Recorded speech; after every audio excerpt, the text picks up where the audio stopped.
بسم اللہ الرحمن الرحیم نحمدہ ونصلی علی رسولہ الکریم اما بعد۔ جغرافیہ کے آج کے سبق میں ہم پوری روئے زمین کا مختصر سا خاکہ آپ کے سامنے رکھیں گے، جس میں بنیادی طور پر 7 بر اعظموں اور 7 سمندروں کا تذکرہ کیا جائے گا۔ یعنی آج ہم بات کریں گے 7 بر اعظموں کی اور 7 بحر اعظموں کی۔ یہ تو آپ میں سے اکثر لوگ جانتے ہوں گے کہ ہماری زمین کا 70.8% حصہ پانی جبکہ 29.2% حصہ خشکی پر مشتمل ہے، اور اس 29% میں سے بھی 10% بالکل برفانی علاقہ ہے جو رہائش کے قابل نہیں ہے۔ رہائش کے قابل علاقہ صرف 19% ہے۔ باقی حصوں پر یا تو سمندر پھیلا ہوا ہے یا برفانی علاقے ہیں جو رہائش کے قابل نہیں ہیں۔ خشکی کے بڑے ٹکڑے کو بر اعظم کہتے ہیں اور پانی کے بڑے حصے کو بحر اعظم کہا جاتا ہے۔ دنیا میں بر اعظم بھی 7 ہیں اور سمندر بھی 7 ہیں۔ دنیا میں سب سے بڑا بر اعظم ایشیا ہے، جس میں 48 ممالک آتے ہیں۔ اس میں ایک ملک روس ہی اتنا بڑا ہے جس کا رقبہ کئی بر اعظموں سے بھی زیادہ ہے۔ پوری روئے زمین کی آبادی کا 60% حصہ بر اعظم ایشیا میں آباد ہے۔ بر اعظم ایشیا زمین کے کل رقبے کا 8.5% جبکہ خشکی کا 29.5% حصہ بنتا ہے۔ دوسرا بڑا بر اعظم افریقہ ہے، جس میں 55 ممالک واقع ہیں، اور اس کی خاص بات یہ ہے کہ اس بر اعظم سے تینوں معروف خط گزرتے ہیں، خط استوا بھی، خط سرطان اور خط جدی۔ تینوں خط اس بر اعظم سے گزرتے ہیں۔ خط استوا کے قریب جو ممالک ہیں وہ زیادہ تر گھنے جنگلات پر مشتمل ہیں، جبکہ افریقہ کا شمالی اور جنوبی حصہ وہ صحراؤں پر پھیلا ہوا ہے۔ افریقہ کے شمال اور مشرقی ممالک زیادہ تر اسلامی ہیں، باقی پورا بر اعظم عیسائیت کی لپیٹ میں ہے۔ دنیا کا سب سے بڑا صحرا، جس کو صحرائے اعظم کہا جاتا ہے، وہ افریقہ کے شمالی حصے پر پھیلا ہوا ہے اور اتنا بڑا ہے کہ 11 ملکوں کی سرحدیں اس کو لگتی ہیں۔ اب بات کرتے ہیں شمالی امریکہ کی، کیونکہ رقبے کے لحاظ سے یہ دنیا کا تیسرا بر اعظم ہے۔ اس میں 23 ممالک ہیں، جس میں رقبے کے لحاظ سے کینیڈا اور پھر امریکہ یہ سب سے بڑے ہیں۔ چوتھے نمبر پہ ہے جنوبی امریکہ۔ اس میں 13 ممالک ہیں، جن میں برازیل سب سے بڑا ہے، پھر اس کے بعد ارجنٹائن۔ یہ بر اعظم آج سے 500 سال پہلے یعنی 1492 عیسوی میں دریافت ہوا۔ یہ وہی سال تھا جس سال اسپین سے مسلمانوں کی حکومت کا سقوط ہوا، جس کو عرف عام میں سقوط غرناطہ بھی کہا جاتا ہے۔ اب بات کرتے ہیں انٹارکٹیکا کی، جو دنیا کا 5واں بر اعظم ہے، لیکن بالکل برف سے ڈھکا ہوا ہونے کی وجہ سے رہنے کے قابل نہیں ہے۔ مختلف ملکوں کے لوگ تحقیقات کی غرض سے جاتے ہیں اور پھر واپس آ جاتے ہیں۔ یہ بر اعظم کسی کی بھی ملکیت نہیں ہے، لوگ یہاں پہ ریسرچ کے لیے جاتے ہیں، البتہ عالمی قوانین کے مطابق یہاں سے معدنیات نکالنا یا فوجی سرگرمیاں کرنا بالکل منع ہے۔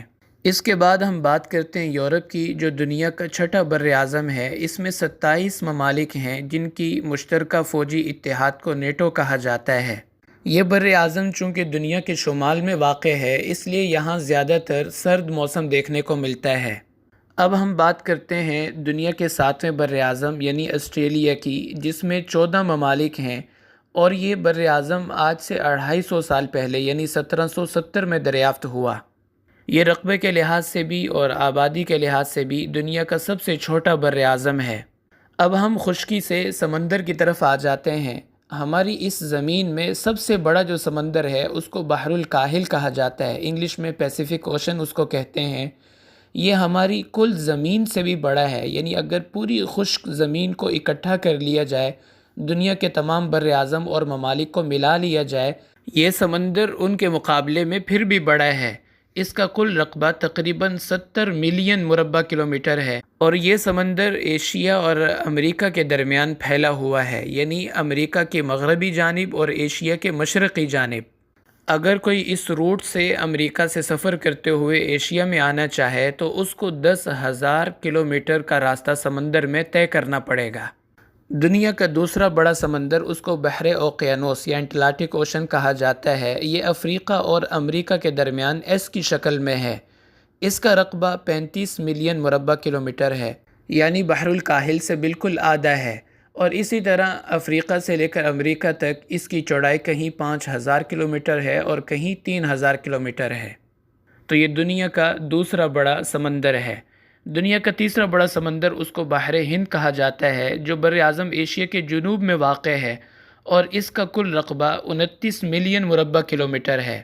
یہ دنیا کا واحد سمندر ہے جس کا نام کسی ملک کی طرف نسبت کر کے رکھا گیا ہے۔ دنیا کا چوتھا اور پانچواں بڑا سمندر بحر منجمد شمالی اور بحر منجمد جنوبی ہے، جو کہ انتہائی سرد علاقے ہونے کی وجہ سے ان پر سال کا اکثر حصہ برف جمی رہتی ہے، جس کی وجہ سے وہاں سے کوئی تجارتی سرگرمی نہیں ہو سکتی، اس لیے اس کی کوئی خاص اہمیت نہیں بیان کی جاتی۔ چھٹا سمندر ہے بحیرہ روم، جس کو عربی میں البحر الابیض المتوسط کہا جاتا ہے اور انگلش میں میڈیٹرین سی اس کو کہتے ہیں۔ اس سمندر کی اہمیت بہت زیادہ ہے۔ اس کی وجہ یہ ہے کہ یہ دنیا کے 3 بڑے بر اعظموں کے درمیان ہے۔ اس کے شمال میں یورپ اور جنوب میں افریقہ کا بر اعظم اور اس کے مشرق میں ایشیا کا بر اعظم ہے، یعنی دنیا کے ان 3 بر اعظموں کی تجارت کا بہت بڑا حصہ اس سمندر سے گزرتا ہے، اور 21 ممالک ایسے ہیں جن کی سرحدیں اس سمندر کے ساتھ لگتی ہیں، جن میں زیادہ تر یورپ اور افریقہ کے ملک ہیں، لیکن کچھ ایشیائی ممالک بھی اس میں شامل ہیں۔ اسی سمندر کو پار کر کے مسلمان افریقہ سے یورپ میں داخل ہوئے اور اسپین پر اسلامی حکومت قائم کی، جو 800 سال تک وہاں پہ قائم رہی۔ اب بات کرتے ہیں دنیا کے 7ویں سمندر کی، جس کو بحیرہ عرب کہا جاتا ہے۔ یہ عمان اور انڈیا کے درمیان واقع ہے۔